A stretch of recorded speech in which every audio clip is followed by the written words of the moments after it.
Szervusztok, üdvözöllek benneteket a Haladó újabb epizódjába. Ez nekem idén a 2023-as évben a második horgászatom. Hát az első az csúfos kudarcba fulladt, kimentem bombféderezni egy hozzám közeli tóra, de hát beleszaladtam a pofomba, mert nem fogtam semmit, de még csak kapásom se volt. És ugye írtam is a Facebookon, hogy olvastam, mindenki rohant már ki január 1-én már hajnalba, hogy megfogja az idei év első halát, hiszen ha az első halat megfogjuk, akkor ha jól sikerül az első peca, akkor olyan lesz az egész évünk. Hát mondtam is magamból, hogy akkor én nekem ez az év ez katasztrofális lesz, mert bebetliztem. De hát most kijöttem egy másik helyszínre, egy másik hozzám szintén közeli horgásztóra, Monori erdőn vagyok a Csepp-tavon.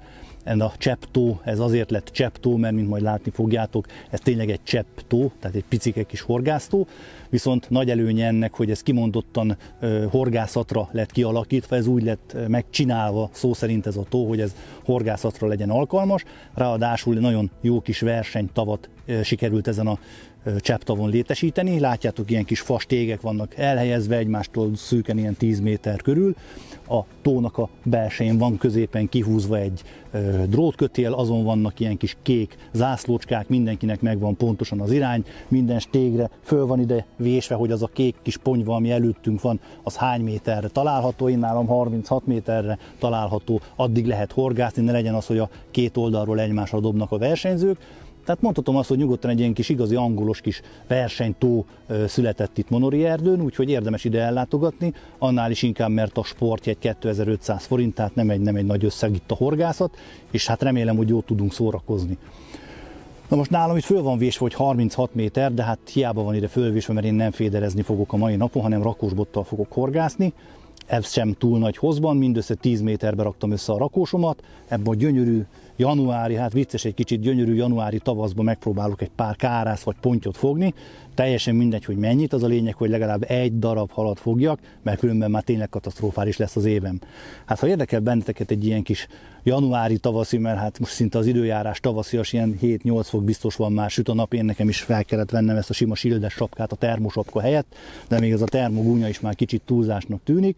De ha érdekel benneteket egy ilyen januári tavaszban történő hidegvízi rakósbotos horgászat, akkor tartsatok velem ezen a videón.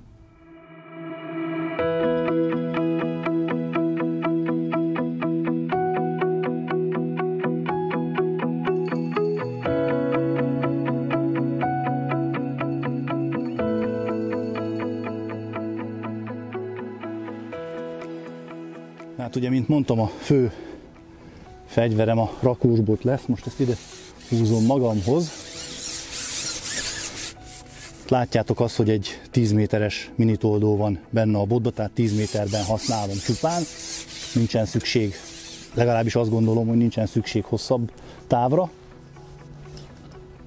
Ezt most ide félreteszem addig. Hát nem spirázom azért túl a dolgot. A szerelékem nagyon egyszerű, egy darab topsetet tettem ki, egy 2-es erősségű sárga slick gumival van felszerelve ez a topset, 0,4-es egészen picike úszóval felékesítve, egy vékony finom antennát illesztettem be a szerelékbe, mert fogok horgászni kukoricával, illetve csontival és gilisztával, ez a 3 csali, amit hoztam magammal. Az olmozás az 3 darab 8-as sörét, és egy szűk 10-15 centis horogelőke, 18-as a főzsinórom, az előkém az 16-os, tehát egy ilyen viszonylag finom szerelékkel kezdek, aztán meglátjuk majd, hogy mennyire kell durvítani, hogyha esetleg tényleg ilyen nagy testű halakra beállnának az etetésre, bár egyszer horgáztam még itt egy versenyen féderbottal, úgyhogy nem, igazán az nem sikerült jól az a verseny, úgyhogy nem tudom, hogy milyen halakra lehet számítani, de majd kiderül. Mi az, amit még érdemes elmondani a szerelékről? Ugye a topsetem az 3 méteres, teljesen most érintőre van kimérve, és szűk a 3 méterből 20, 40, 60, 70 centi, tehát olyan 2,20-2,30-as lehet a víz előttem körülbelül. Remélem, hogy jól adta ki a matek, nem az erősségem ugyanis. Mi az, amivel készültem a mai napra, ugye? Egyszerű csemegekukorica, nem hoztam magammal sokat, 3 dobozzal, abból is most 1 dobozzal van csak ide kibontva magam mellé. Itt van a csontkukacom, ezzel fogok majd egy csúzival szépen ráetetni. Egy külön kis tálkába van egy kis aromixal beízesített csemegekukorica csalinak, illetve van egy kis ilyen puha nuggets jellegű színes csalim, hogyha véletlenül a nagytestű halak igényelnék, és itt van a nem csonti, mi ez? Giliszta. Itt van a giliszta mellettem, úgyhogy mindössze ennyivel készülök. Egy minimál peca már a rakózáshoz képest, hiszen azért sokkal nagyobb paláver szoktunk ennek csapni, de nem feltétlen szükséges. Én azt gondolom, hogy ebbe a mai pecába ez bőségesen elegendő lesz. Még egy fontos dolog maradt le majdnem. Kihagytam a cuccaim között, nem hoztam be a tálcára. Természetesen hoztam magammal letetőanyagot is. Tehát egy 1 kg Novák F1 Blacket kevertem össze durván egy ilyen negyed zacskónyi Dynamite Baits fekete Black Amino etetőanyaggal, mert azt gondolom, hogy ebbe az időben azért kell egy kis ízanyag a halaknak. Nem sok, nem fogok nagyon-nagyon sokat etetni, de azért fog kelleni, úgyhogy nincs más hátra, mint előre. Most már végre már etethetek. Ugye a mélységmérést azt már bemutattam korábbi videókban, hogy egy mélységmérő békával precízen fölmértem magam előtt a területet, nem voltak nagyobb gödrök, ilyen ekkora kis mélyedést sikerült csak találnom, ami nem számottevő. Tehát lássuk az etetés, hogy hogyan is nézzen ki. Ebből a finom kis fekete kajából fogok nem nagy gombócokat, mindössze ekkora kis gombócokat készíteni. Nem is nyomom őket össze nagyon, éppen hogy csak egy kicsit így megnyomom, hogy egybe leérkezzen az ajzatra, és ott minél hamarabb bontson.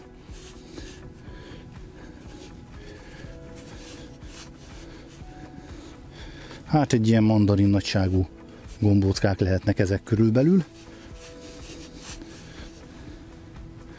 5 darabot készítek. Az a jó ebbe a kajába, hogy van benne TTX, vannak benne színes morzsák is, úgyhogy szerintem figyelemfelkeltőet, és az édes kukoricára megjelent egy méhecske, gyerekek, januárban. Beszarás. Na mindegy. Jó.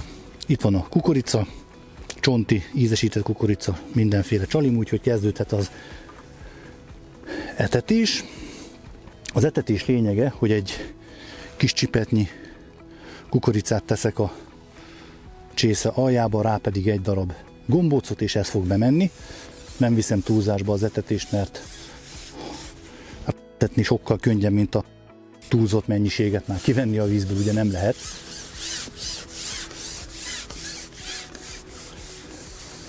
És egy picivel ugye visszább teszem be a etetést. Van magam velem szembe az a kis kék támpont, az pont tökéletes lesz erre a célra. Jöhet a következő, egy kis kukorica, egy kis etetőanyag,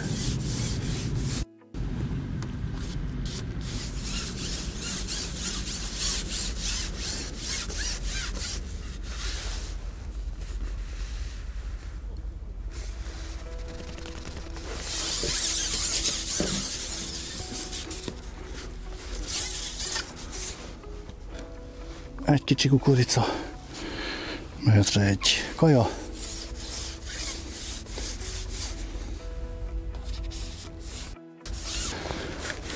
hát ennyi mindössze az alapozás. Csontit azt majd csúzival fogom szépen rápötyögtetni, kezdődhet is a horgászat végre.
Hát nem adják könnyen magukat a halak, egyelőre nincsen kapásom egy durván mióta. Hát egy jó órája, másfél órája horgászom, és még nem volt egy pöccintésem se, úgyhogy elkezdtem itt a mellettem lévő kis nádat is megetetni. Megpróbálok egy ilyen margin pecát összeraktam hozzá, megpróbálok majd ezzel is rápróbálni esetleg itt a part szélére, aztán meglátjuk.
Ó, egy kis bodorka.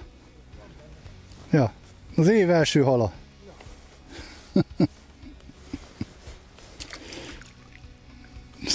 Sose fogjak nagyobbat.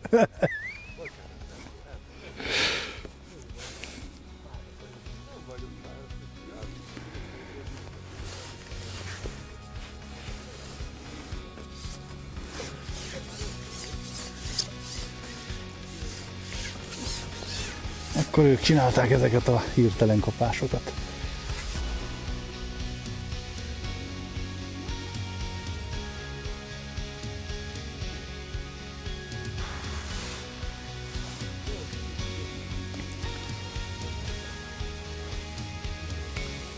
Aha, itt a második bodorka.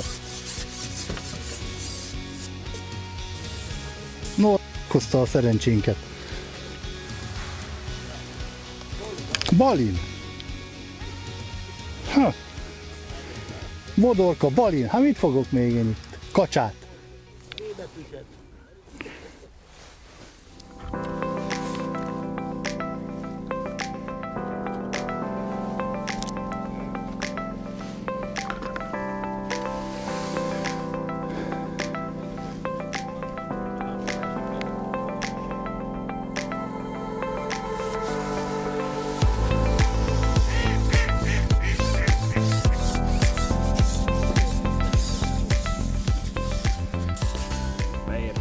Beért az etetés. Ismét egy balin. Hát az. Mindegy, akkor balinozunk.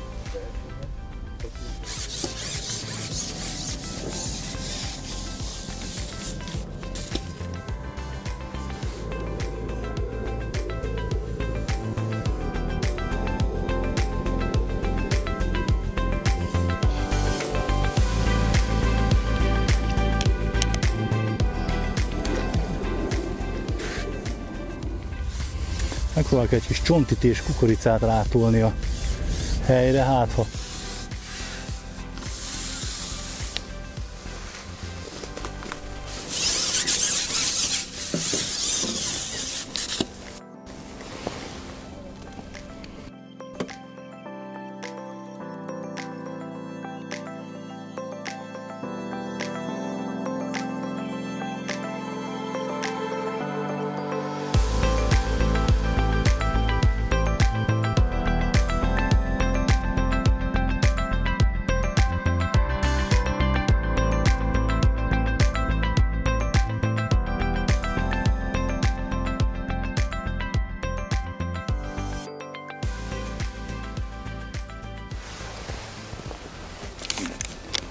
Ez is egy szép balin, de egyre szebb balinokat fogok legalább.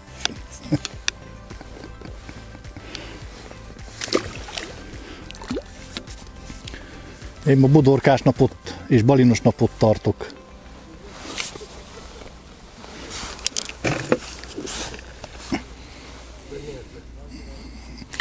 Ez B.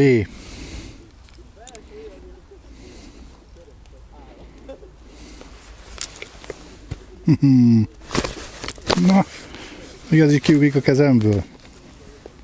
Na.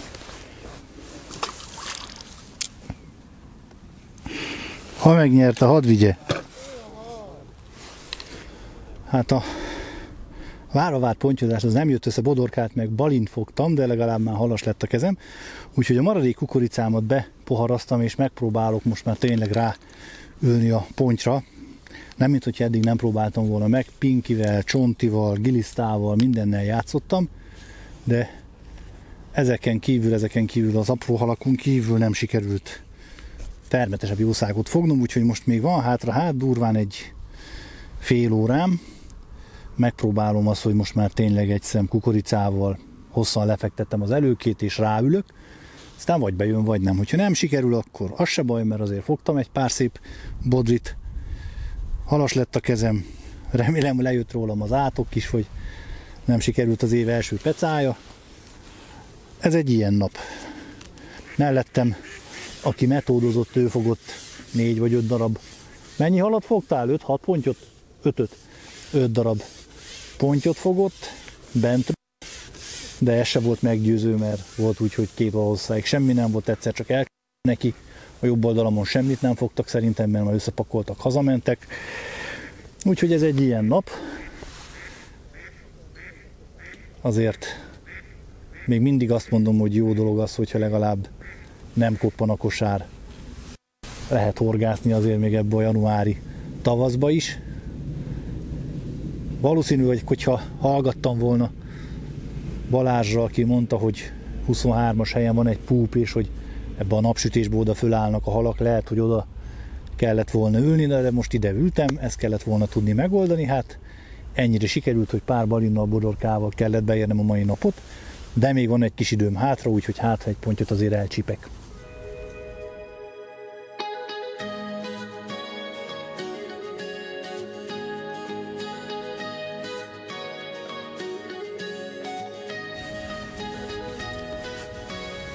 Azért a kitartás.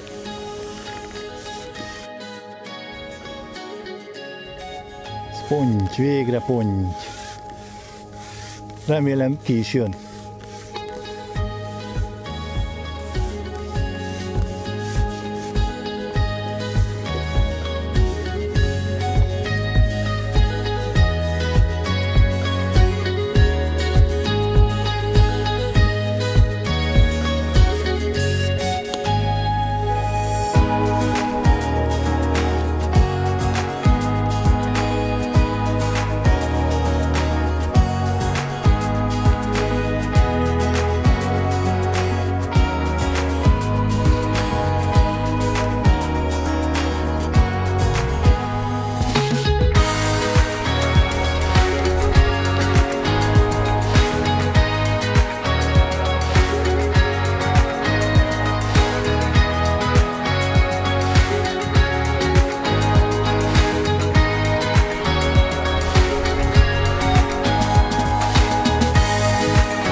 Csak ki böjtöltem.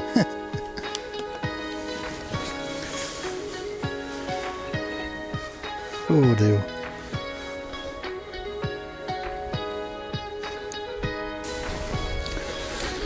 Jaj.